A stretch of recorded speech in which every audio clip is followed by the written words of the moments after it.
Welcome to Stand in the Gap Today with your host, the Honorable Sam Rohrer, President of the American Pastors Network, addressing the most pressing issues impacting our economy, our homes, our churches, our culture, and our daily lives from a biblical and constitutional perspective. Stand in the Gap Today, transforming the culture one heart at a time. Today, ladies and gentlemen, this very day, our nation, it does sit on the brink of collapse. Now, please understand what I'm saying. I don't make that statement with any kind of joy. I don't make it with any intent to be sensational. And that happens all the time. And that's a wrong thing when things are said to be sensational. But in this case, it really is the truth in many ways. And with that, I want to welcome you to the program. I'm Sam Rohrer, and I'm going to be joined today by the entire team. Dave Kistler, president of Hope to the Hill, and president of our North Carolina Pastors Network, and Dr. Gary Dahl, pastor of Faith Baptist Church, Altoona, Pennsylvania, and the executive director of the Pennsylvania Pastors Network. And today we're going to have a very special guest who I'm going to introduce more fully in just a minute, but he is former U.S. Senator and Congressman from the state of Oklahoma, Dr. Tom Coburn. Now, I'm going to say now, besieged from within by the establishment, often referred to as the deep state, those globalists who really do seek totalitarian control, open borders, destruction of borders, actually, oftentimes accompanied with the dethroning of God in America, as was the goal of Karl Marx. This group of ideologists, or idealists, both Republicans and Democrats, they commonly despise the restraint of the Constitution. They don't really at all like the concept of a limited federal government and the founders' belief that power and authority in our nation really comes from God and is vested in the people. Now, you combine that with the kinds of challenges that face our nation, a national debt of over $22 trillion and climbing, a national education system that is really designed to indoctrinate, not educate. And then you combine that with what we see happening down on our border right now, a true border crisis that's threatening not just economic collapse, but national collapse. We can't handle it without a stronger hand from the federal government, probably, and being encouraged, as we talk about oftentimes here, the red-green axis of Marxist and Islamic enemies who are to our south in Venezuela and that whole area, Russia, China, and Iran, all of them working together to try to destabilize this light on the hill. Now, you take and you put all those things together with a generally silent pulpit in America, in a church that really is infiltrated by cowardice and deception and a lot of apostasies. That's why I say we as a nation sit on the brink. Now, these factors contribute to the rise of those arrogant promoters of totalitarianism now shamelessly running around the country calling for open socialism, greater federal spending, and a greater consolidated government. All these things we talk about on this program regularly. So if you join us, you know we talk about solutions, biblical solutions, constitutional solutions, historical solutions. Today we want to talk about a constitutional solution found within Article 5 of the U.S. Constitution, a solution promoted by many people, having now passed 3 states and growing. It's what we often refer to as the Convention of States. Today we're going to focus on this specific constitutional solution with our special guest, U.S. Senator Tom Coburn. Our theme for the day, a Convention of States, constitutional firewall against socialism. And with that, let me welcome to the program right now Dr. Tom Coburn from Oklahoma. Dr. Coburn, Senator Coburn, Tom, all of those things and above, thanks for being on the program today. Well, it's certainly my pleasure. I might want to make one correction. We have 15 states that have passed Article 5 application. That's a great one to correct me on. Thank you much. Yeah, because I thought it was much higher, but I had seen that, so that's a great thing. Ladies and gentlemen, Senator Coburn from Oklahoma, 10 years in the U.S. Senate, He left only because he had set a term limit for himself. 3 terms as congressman from Oklahoma, has distinguished himself on matters of fighting for limited government and fighting against bribery and fraud and all of those kind of things. So with that, Senator, I want to get right into it. We don't need to probably describe the need that we have. I want to go right directly to Article 5 and why. Take us right there immediately and answer this question for us, if you can. What does Article 5 say about the Convention of States, and why do you think that that is the recipe for our need today? Well, if I may, let me give some background. Sure. 2 days before the Constitutional Convention was concluded, Colonel George Mason stood up and said, "Gentlemen, we've made a grievous error. Are we so naive to believe that if a government that becomes a tyranny will by itself limit its own tyranny? We've only allowed the Congress to change this Constitution by making 2/3 of the Congress pass it and then send it to the states, where in fact what we should be doing is allowing the states to start a change in the Constitution, but requiring 2/3 to call an amendments convention." So what happened was Madison recorded with that comment that there was no debate. Everybody said, "Of course you're right." It's the only thing they didn't have frustrating debate about in the whole Constitutional Convention, according to Madison's notes. So they added Article 5, second part, to the Constitution, and then they ended up finishing. And they put that in there because they knew we would be where we are today because history had taught them that. The 2 major republics before ours were Greece and Rome. And they all failed on the same reasons why we're failing today. And that is lack of fiscal discipline and loss of virtue. And so we talked a little bit before the show on virtue. You know,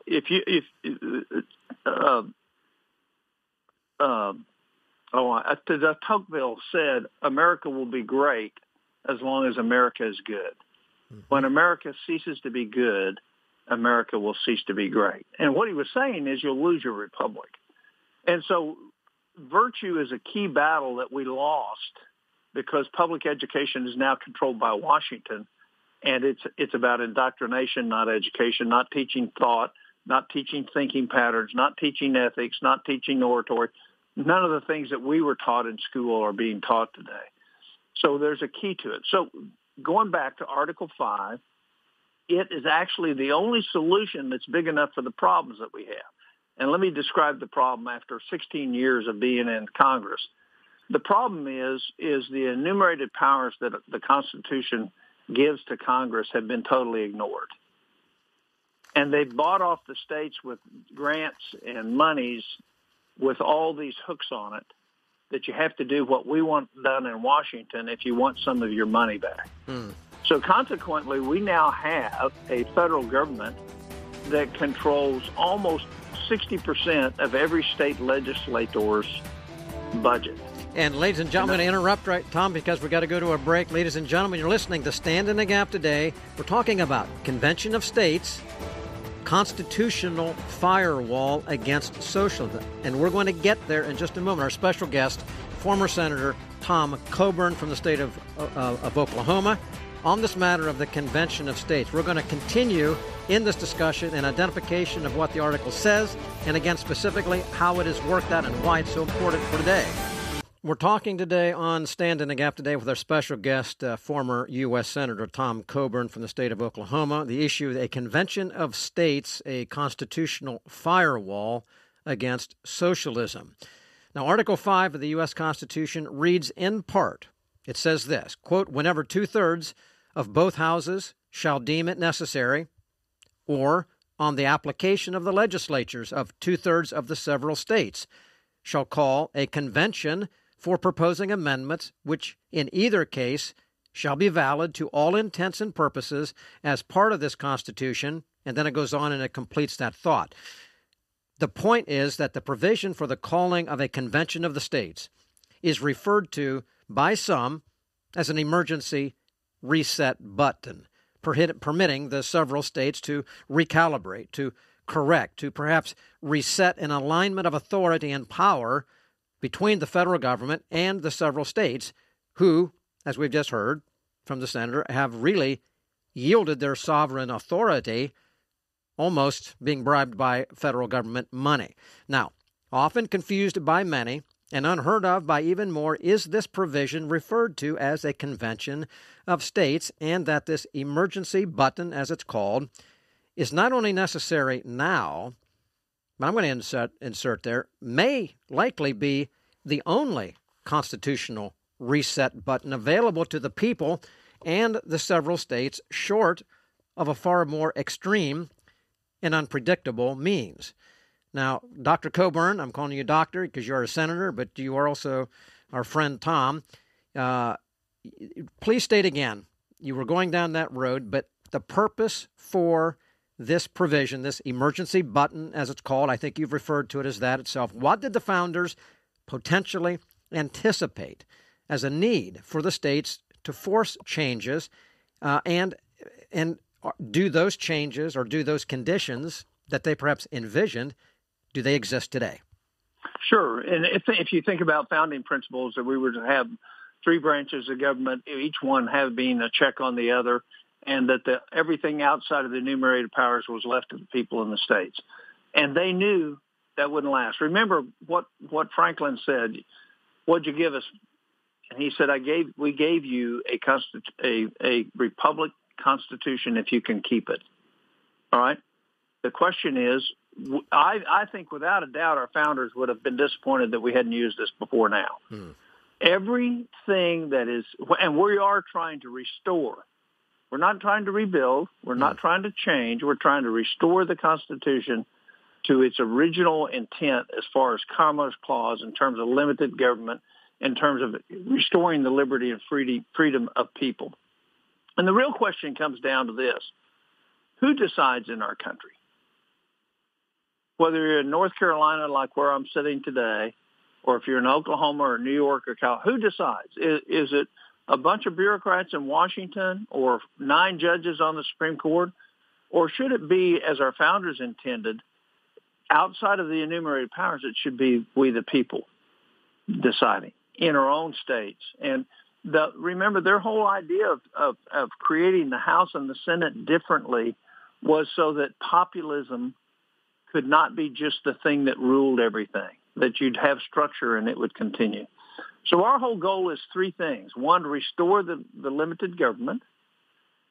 Number 2, create financial responsibility within the federal government, because everybody knows there's none. And then put term limits on both elected and appointed officials. And that happens through a process called aggregation of 34 states.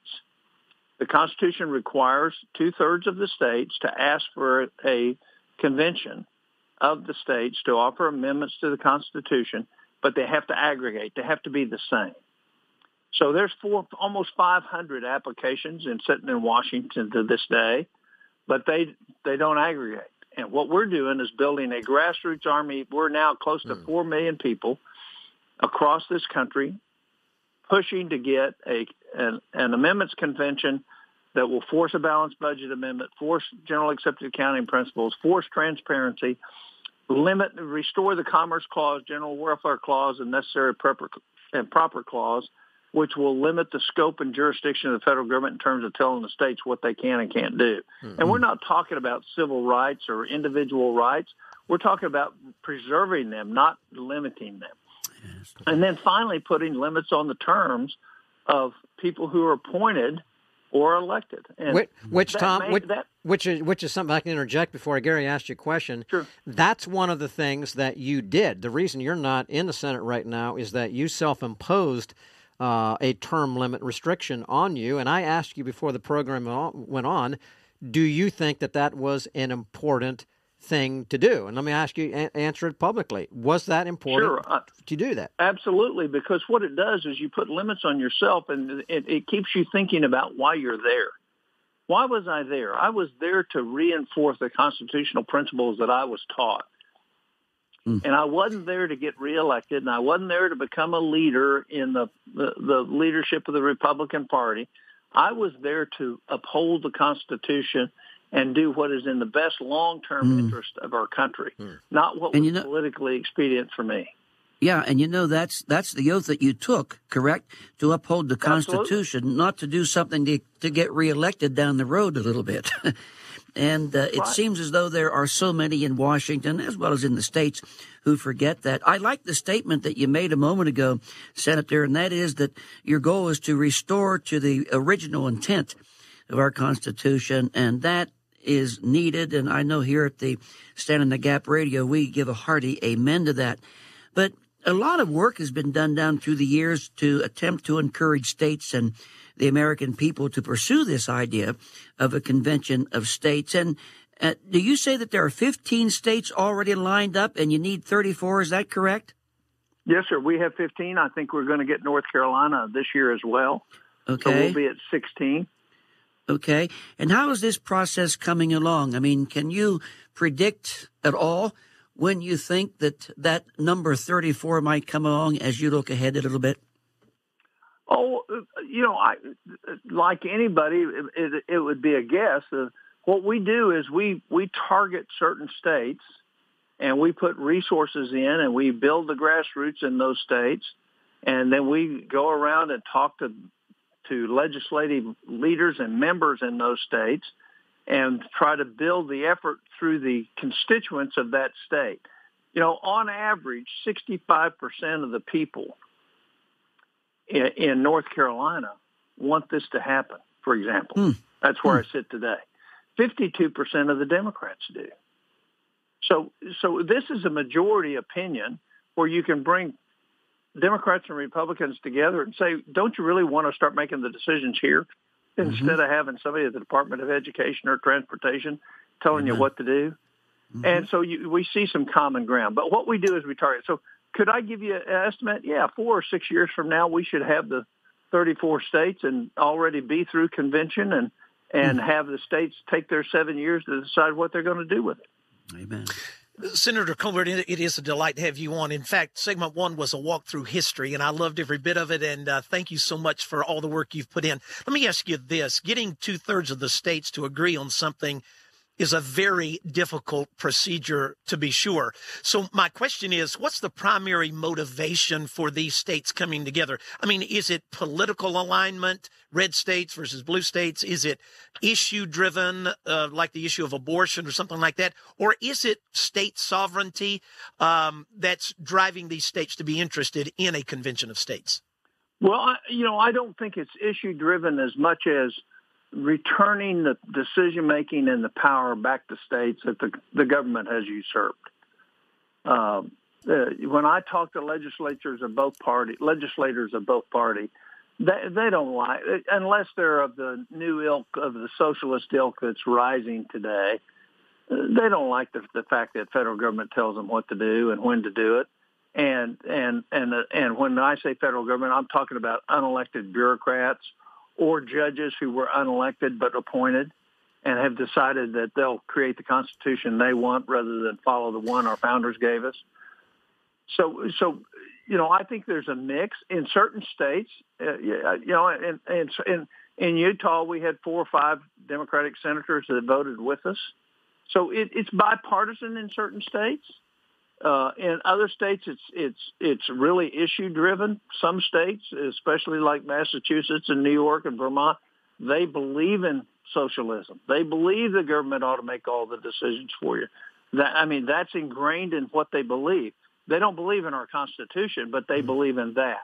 And, that's what our founder said. If your state wants to do those kind of things, you can, as long as you don't violate this one Constitution. But we've lost the ability to make those separate and fair decisions in the state. Well, we have. On social.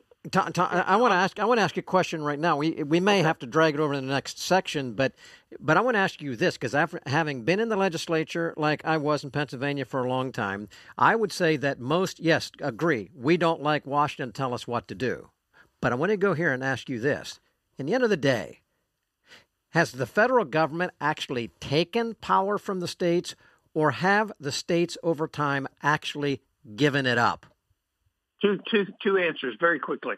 One, with the 17th Amendment, where we gave the right to elect senators instead of have the state houses control who their senator was, we lost tremendous amounts of power because no longer was the senator loyal to the legislature and their state. Now they're loyal to get themselves getting reelected. So you totally undermined your own ability to influence the Senate.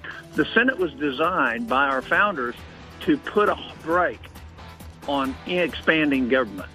I didn't know exactly what you were going to say. We got a break, but I thought that's what you would say. And ladies and gentlemen, very important. Boy, we could spend a whole lot of time just on what Dr. Coburn was saying right there. Stay with us. We're going to come back after this break. We're going to talk further now about this Convention of States and why it is, in fact, the best constitutional firewall against all of the talk about socialism and a centralized federal government. Now let's rejoin our host. If you're just joining us right now, midway through the program, ladies and gentlemen, we're just really glad to have you on board. If you've been with us for the beginning, you are aware that we're in the midst of a really important focus, talking about the Convention of States, the constitutional solution for holding a runaway federal government in check, something founded or intended and placed in the Constitution, Article 5, by our founders. And it is something that many are pursuing. Our special guest today, former U.S. Senator and Congressman, Dr. Tom Coburn, is with us. He is helping to promote this constitutional recipe, and I'm putting it that way, constitutional recipe, because at the end of the day, it goes even deeper than that. It goes right down to the ideological position of how our American people think about freedom and liberty, and ultimately, that is how they view the God who created us and gave us the rights that are in the Constitution. So we're going to complete this program by finishing and talking about that specific piece in the fourth segment. Now, if you have never contacted us before, ladies and gentlemen, please do that. Go to our website, standinthegapradio.com. If you're on Facebook or Twitter, like us, move us along, American Pastors Network or Stand in the Gap Radio. Go there, download our free app by putting in the phrase Stand in the Gap. Listen to this program, sort all of our themes and topics there that are available, well over 2,000 themes you can pull out and really give yourself a tremendous education if that's what you want to do, and that's what we encourage you to do. Provide information, but then also seek. Seek wisdom is what the Bible tells us. Desire knowledge, truth, and then wisdom will come. Let's go back into it right now. Convention of States, we're talking about a constitutional firewall. You know, from the beginning of our nation, the founders understood the principle that we started first as sovereign individual states. Then along came the United States, but that was a small letter, not a capital U, a small letter. That was a United States of America. We've kind of tended to lose that. The federal government becoming the authority that could do for the nation what the individual states could not do on their own was the purpose, but it was never the intent that the federal government would end up usurping, stealing from, bribing away, or however you want to look at it, the individual state's authority. Yet, we've now gone to that point, and that's really where we have the issue now. So now we sit here where our states beg for federal dollars. They beg for federal bailouts. And we've given up so much autonomy that most states, many states, sit fairly impotent on most matters of real importance. Now, into that scenario walks now all of these candidates, the leftist candidates who are out there actually arrogantly talking about socialism and why we need more federal government spending and more involvement, all the reason why now this provision, Constitution pulls out Article 5, Convention of the States, is there. Now, Senator Coburn, Dr. Coburn, I've really appreciated being on the program today. You're such a wealth of information. Let's go directly here. You've already mentioned, we've talked about it, there's a shocking chorus, rising chorus of people actually using the word socialism. Unbelievable. in talking about that. Why do you believe that a constitutional convention, as we're talking about it, is the strongest firewall, perhaps against those who would love to see socialism embedded further into the structure of American government? Well, first of all, let me correct your language a little bit. Okay. You cannot in this country have a constitutional convention. You can only have an amendments convention. Thank you for clarifying that very much. Because that's very important, because the big opponents that we have is that, you'll lose control, we'll lose all our rights. The fact is if we allow the federal government to continue to grow and run over us the way we are today, and you allow the socialists that are coming to run over us, you'll lose your rights. So the answer our founders gave us was this Article 5 Convention of Amendments.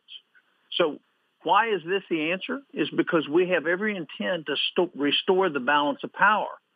For we're not a people that, remember, the federal government was created by the states.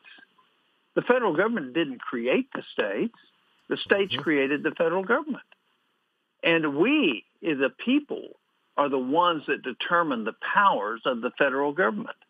And now that it's been abused and expanded and through Supreme Court decisions undermined a lot of the balance of power between the branches of the federal government, it's entirely important and appropriate that we call a convention to force the federal government back into the box that it's supposed to be, rather than to succumb to what we're hearing from the left, that the federal government knows better, that you don't need the freedom to make decisions for you and your family, that the federal government can do it for you. So if, in fact, you will love freedom, you will love what we're doing, because what we're going to do is enhance your freedom. And we're going to move decision-making. The real question is this: who decides in America? Who decides in Oklahoma how we build our highways? Is it some real educated person sitting in an office in Washington, D.C. that raises the cost of a highway 50%? Or is it the smart engineers and highway people that we have in Oklahoma that know how to build highways, and because of all the rules and regulations, when we go to build one, with the tax money that we sent to Washington and get back, we have to pay 50% more to build one. So this is about liberty. This is about freedom. And you're either for liberty and for freedom, or you're for elitism, or you have the elites telling us what to do and how to do it. And that's a loss of freedom. That's a loss of liberty. So this is the Article 5 Convention of States has no risk of running away, other than to address the three areas that I talked about. And it has every bit of the power to restore limitations and rebalance the three branches of the federal government.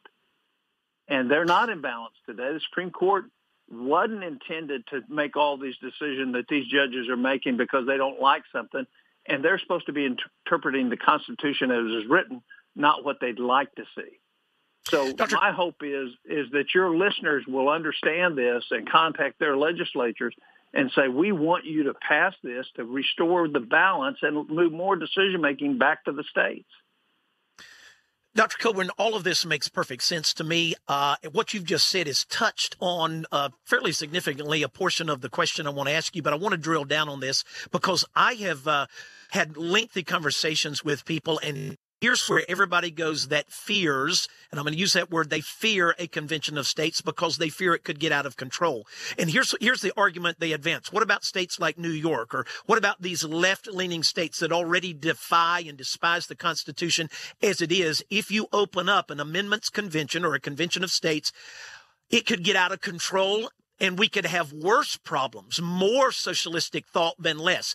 Again, you've already touched on it, but drill down there to answer those concerns so that people have that alleviated right here at the very outset. Okay, historical court precedents. You cannot offer an amendment outside that applied for in an amendments convention. All right? So we're talking about fiscal priorities and fiscal. So you can't offer an amendment that says the federal government's going to take away your Second Amendment rights or your First Amendment rights.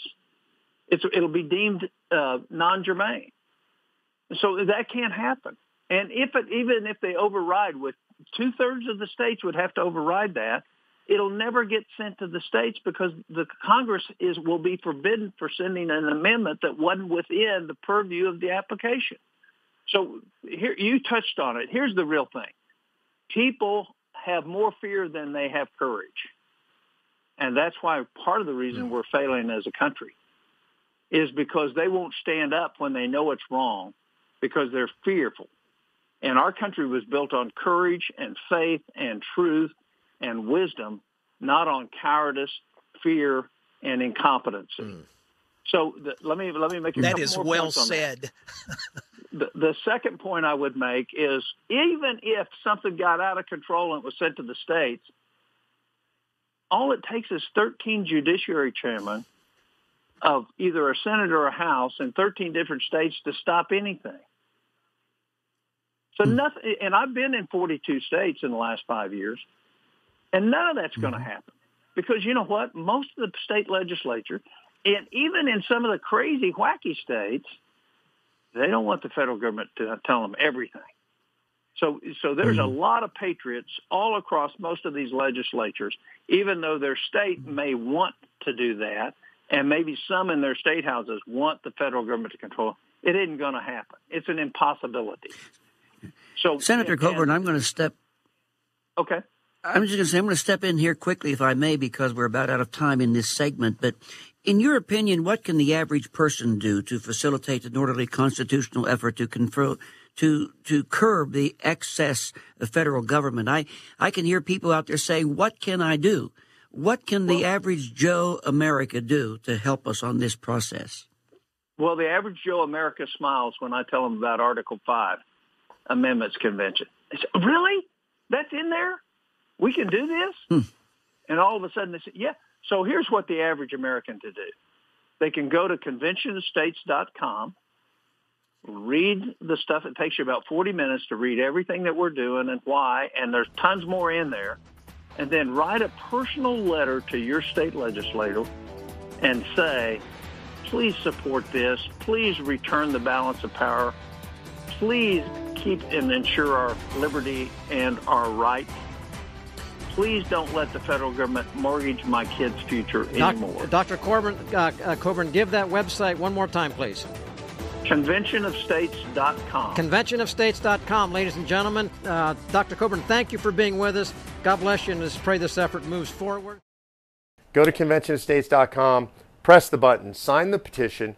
More importantly, get 10 of your friends to do the same. When you sign the petition, then that sends a letter to your state legislator. You go on the list in their district as a supporter. We deliver those lists to the state legislators. It means something to them.